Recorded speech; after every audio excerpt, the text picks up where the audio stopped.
Hollow is a 2021 novel by Brian Catling, and it is a historical fantasy novel, pretty much.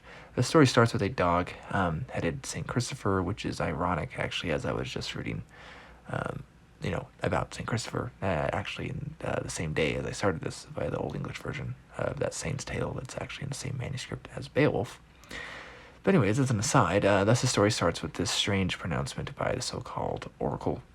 Then we learn Scriven was hung by Barry Follett for the crime of writing, which I guess is unsurprising given what Scriven means. But anyways, it is the 16th century in Europe, though.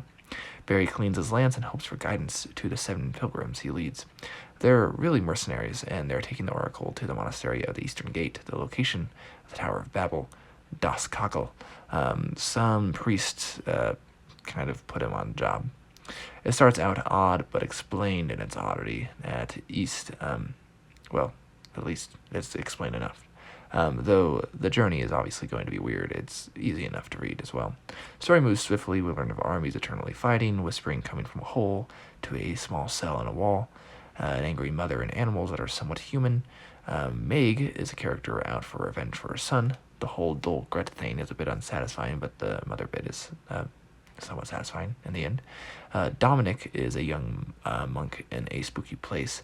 He becomes involved in messages that are miraculous and dumb, and his path intertwined with the monk Benedict, who searches fossils at the core of the earth and has knowledge of the prayers to Saint Blasius.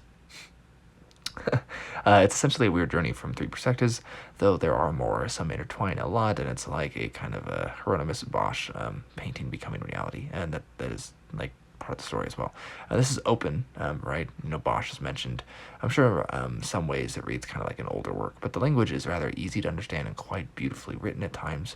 But it wasn't the most engaging of the new weird books I've read recently, especially considering this historical period and setting are right up my alley, and for some reason it just didn't really nail it.